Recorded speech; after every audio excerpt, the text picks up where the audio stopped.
Bienvenidos al 18º Congreso de Historia de los Pueblos. En este video voy a tratar de las fundamentaciones y las líneas de investigación que refieren a mi ponencia en breves historias de las casas de tolerancia en el viejo General Belgrano, 1892-1937. El sentido de esta investigación está dado porque, en primer lugar, esta institución, las casas de tolerancia, formó parte de la sociedad y ejerció una característica influencia social y cultural que ha pervivido a través de la cultura popular y del tiempo. Como sabemos, en psicología social se suele decir que el sujeto es emergente de las tramas y de las palabras, es decir, la sociedad o el conjunto donde nosotros vivimos nos forma y nos condiciona. Por otra parte, en esa época, en 1891, cuando se conforma el primer estado municipal belgranense, jugó un rol muy importante con la policía y con el Consejo Deliberante en lo que es la conformación del poder, valga la redundancia, pueblerino y los ajustes y desajustes que hubieron.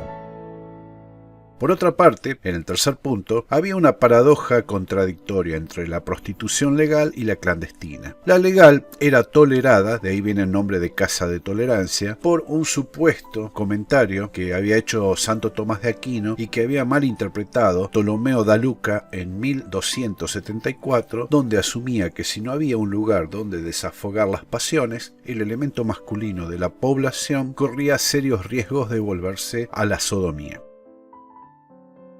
Las fuentes de esta investigación son los archivos municipales entre 1880 y 1937, recortes de El Imparcial entre 1905 y 1937 y la tradición oral en entrevistas a viejos vecinos entre 1998 y 2001.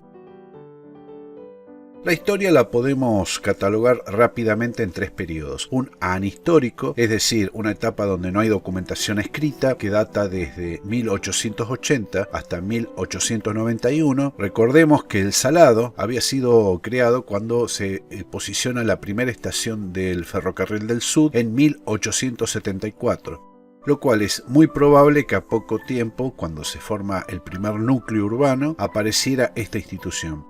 Pero recién a partir de 1891 comienza a documentarse. Esto es debido a que en esa época la administración estaba en Las Flores, a más de 60 kilómetros y por lo tanto bastante difícil de manejar a distancia. Ya en 1891, al crearse el primer ejecutivo municipal, comienza la historia y los años duros, que duró aproximadamente hasta 1910, un poco más, un poco menos, donde se suscitan la mayoría de los principales problemas que se documentan en la ponencia. Y finalmente llegamos al apogeo y a la caída que ocurrió entre 1925 y 1937, cuando entra en vigor la Ley Nacional 12.331, la cual hace que se clausuren todos los establecimientos de estas características en el territorio provincial. Se puede decir que hubo una dinastía de madames, es decir, la que regenteaban los prostíbulos. Digo los prostíbulos y no el prostíbulo porque fueron distintos prostíbulos en distintas épocas.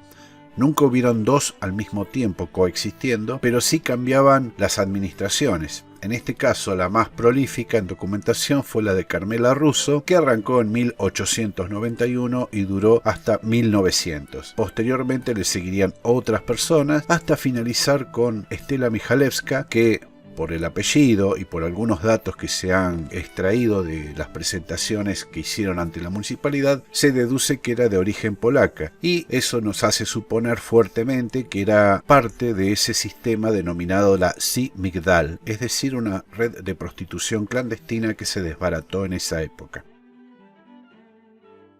Las problemáticas que se fueron dando podemos resumirla en 5 puntos. En primer lugar, la crisis de crecimiento. Cuando nace el partido de General Belgrano, la prostitución ejercida por la Casa de Tolerancia pasa a tener un estatus legal. No al principio, sino que a poco de andar se percibe que la Casa de Tolerancia tenía que entrar dentro de la legalidad, cumplir reglamentaciones, todas ellas heredadas de la ciudad de Buenos Aires, que ya databan desde 1875, que referían a la higiene, a la conducta social de las prostitutas, etc.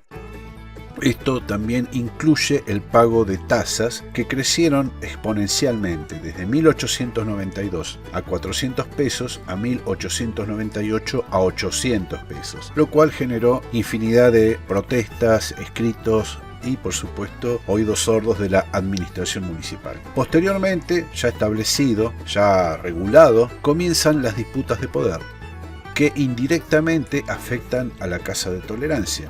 Las disputas de poder eran entre los tres estamentos que regenteaban la vida del pueblo: el estamento del Ejecutivo Municipal, el Deliberativo y el Policial, que colisionaban entre sí porque aún estaba conformándose lo que vendría a ser posteriormente la Carta Orgánica, nuestras modernas cartas orgánicas municipales, pero que en esa época tenían algunas cuestiones que no se habían resuelto. Entonces era muy habitual, por ejemplo, que el Deliberativo nombrase un médico de policía que actuaba tanto en la cuestión policial como en la cuestión de los prostíbulos y que informaba al Ejecutivo, pero en realidad no dependía del Ejecutivo sino del Consejo Deliberante. Esto obviamente ocasionó una reyerta que ustedes podrán leer en la ponencia. Luego viene una etapa de normalidad pueblerina entre comillas, porque es cuando ya se han asentado estos mecanismos previos de disputas y de crecimiento y entra a funcionar el prostíbulo en manera automática, es decir, haciendo su trabajo y generando de vez en cuando algún alboroto policial. Inclusive en alguna época, en algún momento, hubieron algunos problemas con concejales y la policía, lo cual generó, por supuesto, otra rispidez. Llegamos al año 1925, cuando se produce una balacera impresionante y donde empezamos a ver la mano de la CIMICDAL en General Belgrano, y finalmente el ocaso y la clandestinidad, o mejor dicho, el paso a la clandestinidad de la actividad, cuando Fresco hace cumplir la ley 12.337. Como hemos mencionado, había una dinámica donde el Poder Ejecutivo, el Deliberativo y el Policial competían en algunos aspectos entre sí y generaba algunos problemas. Cuando cae la CIMICDAL, hacia 1934, se produce un hecho periodístico que estamos viendo en pantalla y empieza a descorrerse el telón de actividades ilegales de esta supuesta mutual llamado también la Varsovia. Saltan a la luz también la competencia de la Varsovia y empieza a intensificarse la presión para el cierre de prostíbulos, lo cual en General Belgrano y en la provincia de Buenos Aires ocurre en 1937, cuando Fresco da ya la orden definitiva, lo que hace decirle al impresor y director de El Imparcial de General Belgrano que la actividad iba a entrar a la ilegalidad, es decir, a la clandestinidad. Bueno, esto ha sido todo, les agradezco su visionado y cualquier cuestión quedamos a disposición.